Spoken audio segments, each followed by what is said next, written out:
Hello film fans and welcome to this episode of the Sherlockian. Now, I know I normally review documentaries, but today I thought I'd do something a little bit different and review a docu-drama instead. The BBC's new production, SAS Rogue Heroes. Now, you're probably thinking, now why are you changing your modus operandi? And the answer is, well, I was sort of encouraged to do it by the show itself, because the show really wants you to believe that most of the events you're seeing on screen are true, and indeed it's actually based on a very good book, and which the BBC actually made into a documentary itself called Rogue Heroes about the SAS. And therefore I thought it'd be quite fun to have a little look and see how much of what you see on screen in the BBC production is actually fact, how much is fiction, how much is kind of a mixture between the two. Now, first of all, the series is really, really good. It's a quite good mixture of blowing things up, shooting people, and kind of character development, which is quite good.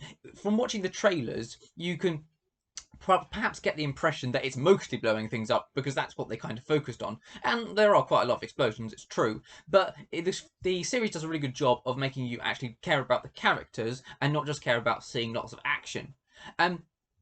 I have to say that one thing I really admired about them is that they tried to make these people feel real. The kind of traditional view about the creation of the SAS is basically the SAS was created by a mixture of three people.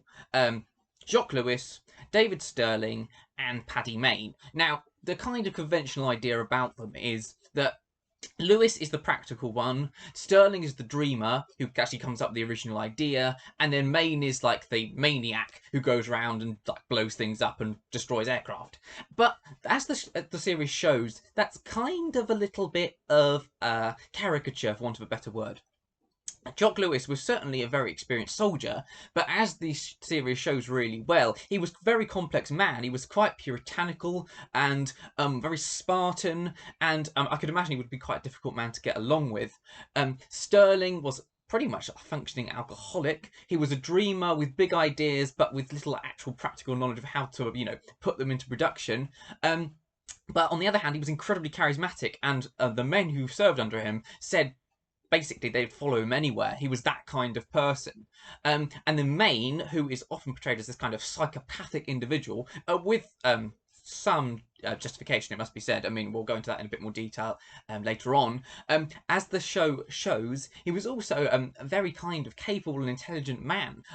He was a poet, and the show does a really good job of showing that he's kind of got this soul of a poet in a thug's body. He's capable of breaking your neck, but also reciting Horace or Byron or Homer at you at the same time. The other thing I really like about the show is the way it looks. I mean, it's gorgeous. That everyone looks super cool. There's a lot of kind of swaggering around with shirts off and wearing sunglasses, and just the outfits and the costumes in general look amazing. I was particularly a big fan of where they're picked up by the Long Range Desert Group in, I think it's episode 3, and just the way they decked out the Desert Group's jeeps looks brilliant. It looks like pictures you actually see of the real thing, with a kind of skull and crossbones flags on them, and just the way the men are dressed. With the kind of the Arab headdresses on, which they did used to wear sometimes, mainly for photo shoots, it has to be said, but they did wear them sometimes in combat as well. And it just all looks really good. It looks like a kind of a picture come to life. The other thing, of course, they do is they most of the people involved in the show, as in the characters, not the actors, were real people. The one exception is the one female character in the show, Eve, who's completely fictional. But the others are all real people, and you can kind of see this because every time they introduce one of them, their name kind of flashes on the screen, and there's kind of an introduction about who they are and what regiment they served in before joining the SAS.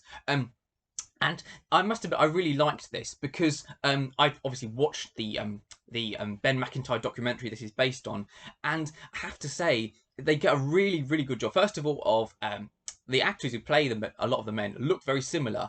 But not only that, the McIntyre documentary has a lot of first-person interviews with these people, which the SAS themselves took and put in their archives. And McIntyre was one of the first people to actually go and use them for something more than just kind of regimental research. And the way these people talk is brilliant. It could be almost the real people in front of you. It's that good. Particularly, I particularly enjoyed Mike Sadler, who was actually, well, he's the only one of the people featured on the show who's still alive. It's just brilliant how it the actor who played him really sounds like him. So I applaud them very much for that. One thing, of course, they do, and it's worth pointing this out, is most of the events you see are somewhat based on fact. Not all of them, but a lot of them are. Like, for instance, the bit which they were very keen to stress this in the promotion, the bit where they have to steal all the all their stuff and their equipment and their supplies from a New Zealand regiment. Is true, and they actually did sneak off and steal it all, including the piano. It happened that there was a New Zealand brigade, particularly well supplied with camp facilities, including a grand piano. We stole tents, we stole the piano, bars, the whole camp. But by next morning, we had a really spectacularly effective, probably the best camp in the area. Which I don't really know why Paddy Mayne wanted a piano. It's not the same reason he wants it in the show, as far as I'm aware. But apparently they found a piano and they thought they might as well take it, I suppose. But a lot of the other stuff is kind of condensed or based on stuff that happened but didn't actually. So, for example, the bit we see when they're on their first proper successful raid, where Paddy Mayne and some of the others basically machine gun a whole officer's mess full of German airmen, that happened, and it really did happen, and they got in trouble for doing it. Sterling was not impressed at all, which is actually something you don't see in the show, but Sterling was not impressed at all by the fact that they'd gone basically and massacred an entire bunch of unarmed men. That happened, and so did the bit you also see later on in that same sequence where he ripped out the instrument panel of an aircraft because he'd run out of Lewis bombs. They both happened, but as far as I'm aware, they didn't happen in the same raid. But of course, they condensed them down and put them in the same feature just because they didn't have time to show both of them, and they're both cool things. And I really enjoy the fact that they're both based on real stuff that actually happened. So that's really good. The other thing that I particularly enjoyed, even though as far as I'm aware, the actual sequence is not based, well, it's not actually how it happened in real life. And that's the bit in the first episode when they need to use the pool table for basically planning with a map. And they've got all these officers playing billiards on it. And they ask them how long they're going to be, and they say all night, so go away. And Sterling says, I haven't got all night, and pulls out a hand grenade and throws it on the table. Everyone obviously ducks for cover, and it turns out that it's actually not a real hand grenade, it's just a fake one. Now, as far as I'm aware, Sterling didn't actually do that, but Paddy Mayne did. Apparently, there's a brilliant story Ben McIntyre tells in his, I think it's the 3rd episode of his documentary. This happened when the SAS were in France rather than when they were in North Africa. They were at this French cafe one morning, and Mayne, who was slightly drunk, basically pulled out a hand grenade without any warning, pulled the pin and just dumped it on the table, and everyone else just panicked and ducked underneath it and thought, oh my goodness, it's going to blow up. And Mayne just sat there, and after a few minutes they sort of popped their heads up, and all that happened was the hand grenade went, and it turned out it wasn't a real one, which gives you some idea of kind of Paddy Mayne's sense of humour. Speaking of Paddy Mayne, they get a really good kind of look at his character. I mentioned before, he's got this kind of strange dichotomy of being this really kind of sensitive, poetic kind of individual, but also the kind of person that will break your teeth and, punch your head in. And they get this really good kind of view of him as this kind of in fact, they get this with all the characters. They all feel very real. I like the scene in the first episode where you see Sterling and I think it's the 11 Commandos. No, sorry, not Sterling. Lewis and the 11 Commandos in action in Tobruk. And this is brilliant because Lewis is, it's as he's, after they've been on the raid, and the commandos aren't portrayed as these kind of, like firm-jawed, psychopathic individuals, stab you in the back, and go home whistling in time for tea, like they often are in these kind of shows. They're portrayed as real people. One of them, who's, been on the raid and presumably killed people, perfectly competent, is actually, crying. The rest of them, look a little bit on edge when an explosion goes off. They will turn their heads to see what's happening. And so they're not, made of steel or anything. And Lewis himself, while he's talking to them in his very kind of refined voice, has one hand firmly clenched behind his back, and it focuses on it in a few shots, and you just see it shake a little bit. He's a man basically on the edge of breaking point. He's been fighting for, months in Tobruk, and, he's just managing to hold it together, but only just. And the show kind of does a really good job of showing him gradually kind of unravel.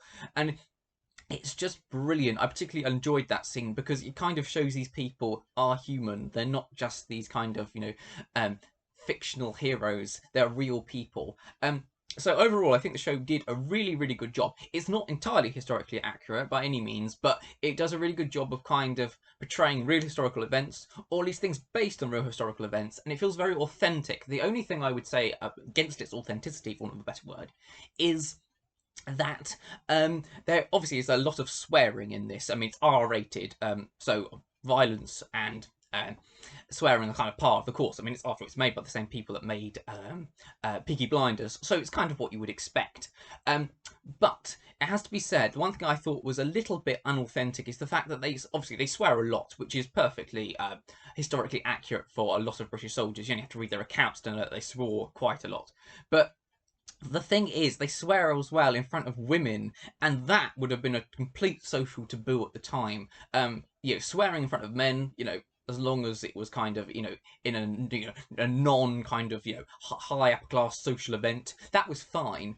But swearing in front of women, oh no, no, no, you'd never do that. Not even, your ordinary kind of private soldier. They would have kind of been trained from birth with that kind of etiquette in mind, and that was something you really didn't do at all. That's the only little gripe I really have, to be honest, and it's a really small nitpick, isn't it? But it's just something to sort of bear in mind when you watch the show. So overall, I think the show is brilliant. It looks amazing, the action's brilliant, and it really gives a really good deep look into kind of the characters of the men, which is fairly realistic to real life, I think it has to be said. So I would thoroughly recommend SAS Rogue Heroes. Go and watch it if you haven't seen it. And indeed, I should probably review the documentary by Ben McIntyre, which is even better and really looks into kind of the history of the SAS and through all the documents and the first-hand accounts. It's a really good watch, so I'd thoroughly recommend that as well. Anyway, that was the Sherlockian. I hope you enjoyed this kind of strange detour from what I normally look at. And thanks very much for watching. Goodbye.